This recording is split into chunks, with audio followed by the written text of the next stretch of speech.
বিকল্প রাস্তার প্রস্তাবে সায় কেন্দ্রের।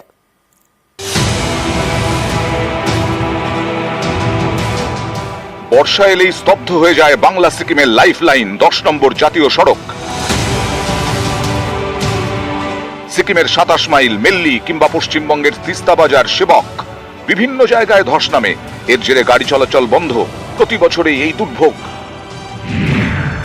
এই সমস্যা সমাধানে এবার বিকল্প রাস্তা তৈরির পরিকল্পনা, যা যাবে তিস্তার পাশ দিয়ে মেল্লি থেকে সেবক পর্যন্ত নতুন রাস্তা।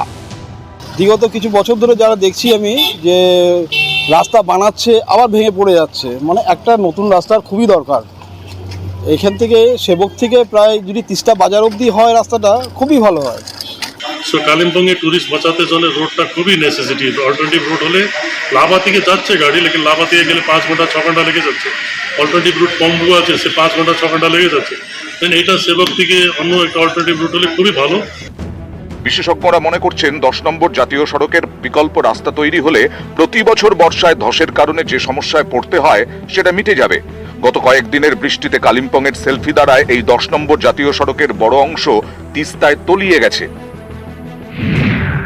নতুন করে পাহাড় কেটে রাস্তা তৈরির কাজ শুরু করেছে পূর্ত দফতর। আগেও একইভাবে 10 নম্বর জাতীয় সড়কের সম্প্রসারণ হয়েছে, কিন্তু ধস বন্ধ হয়নি, তাই ভোগান্তিও ঘোচেনি। বর্ষা ছাড়া অন্য সময় ভারী বৃষ্টি হলেও 10 নম্বর জাতীয় সড়কে ধস নামে। ঘুর পথে চলে যাতায়াত, এতে যেমন সময় বেশি লাগে তেমনি খরচ অনেক বাড়ে। সোমবার ধস বিধ্বস্ত 10 নম্বর জাতীয় সড়ক নিয়ে কেন্দ্র রাজ্য বৈঠক হয়। সড়ক পরিবহন এবং হাইওয়ে মন্ত্রকের সচিবের সঙ্গে বৈঠক করেন পশ্চিমবঙ্গ এবং সিকিম সরকারের প্রতিনিধিরা। 10 নম্বর জাতীয় সড়কের বিকল্প রাস্তা তৈরির বিষয়ে রাজি হয়েছে কেন্দ্র। সেবক থেকে গ্যাংটক পর্যন্ত 10 নম্বর জাতীয় সড়ক। এর মধ্যে কালিম্পংয়ের তিস্তা বাজার থেকে সিকিমের মেল্লি পর্যন্ত রাস্তায় প্রতি বছর বর্ষায় ধস নামে। তাই এবার তিস্তার পাশ দিয়ে বিকল্প রাস্তা তৈরির প্রস্তাব দিয়েছেন বিশেষজ্ঞরা। প্রস্তাবিত রাস্তাটি মেল্লি থেকে এসে তিস্তা বাজার মিশবে না, সোজা যাবে শিলিগুড়ির সেবক পর্যন্ত। সিকিমের কাছে এই জাতীয় সড়ক অত্যন্ত গুরুত্বপূর্ণ। এই পথ ধরেই খাদ্যপণ্য থেকে শুরু করে মাছ, মাংস, সবজি সবই পৌঁছয় সিকিমে। সেই পথেই ধস। মুখ্যমন্ত্রী প্রেম সিং তামাং জানিয়েছেন, 10 নম্বর জাতীয় সড়ক ক্ষতিগ্রস্ত হওয়ার ফলে সিকিমের রোজ 100 কোটি টাকার ক্ষতি হচ্ছে। এই পরিস্থিতিতে বিকল্প রাস্তা চাইছে সংশ্লিষ্ট সব পক্ষই।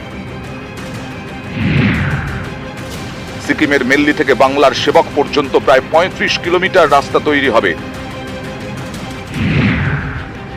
বিকল্প রাস্তা তৈরিতে 4 থেকে 5 বছর সময় লাগবে বলে মনে করছেন বিশেষজ্ঞরা। ততদিন ভরসা এই 10 নম্বর জাতীয় সড়কই। ধসের বিধ্বস্ত এই রাস্তার সংস্কারও চলবে। এছাড়া পশ্চিমবঙ্গ এবং সিকিমের মধ্যে আরেকটি জাতীয় সড়ক তৈরির কাজ চলছে। 717 এ জাতীয় সড়ক। এটি ডুয়ার্সের বাগরাকোট থেকে কালিম্পংয়ের ঋষিখোলা হয়ে সিকিমের নাথুলা পর্যন্ত যাবে, যেখানে রয়েছে ভারত চীন সীমান্ত। দেশের নিরাপত্তার কথা মাথায় রেখে এই জাতীয় সড়ক তৈরি করা হচ্ছে। এটা একটি ডিফেন্স রোড, অর্থাৎ সেনাবাহিনীর যাতায়াতের জন্য। এই জাতীয় সড়কটিকে সাধারণের জন্য খুলে দেওয়া হোক। স্থানীয়দের অনেকে এই দাবিও তুলছেন। পার্থপ্রতিম সরকার, নিউজ 18 বাংলা। এর আগেও যোশীমঠের ভয়ানক ছবি আপনারা দেখেছেন। আজকের ছবি দেখাবো চামলির যোশীমঠ। দেখুন কি ভয়ানক পরিস্থিতি তৈরি হয়েছে এবং কিভাবে ধস যোশীমঠে, সেই ছবি আপনাদের দেখাচ্ছি।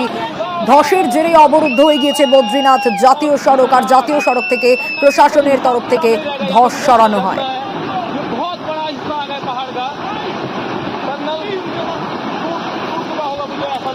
आप देख सकते हैं गुंबद यहाँ पे सामने दिख रहा है, कितना डेंजरस लग रहा है, ऐसा लग रहा है बादल है।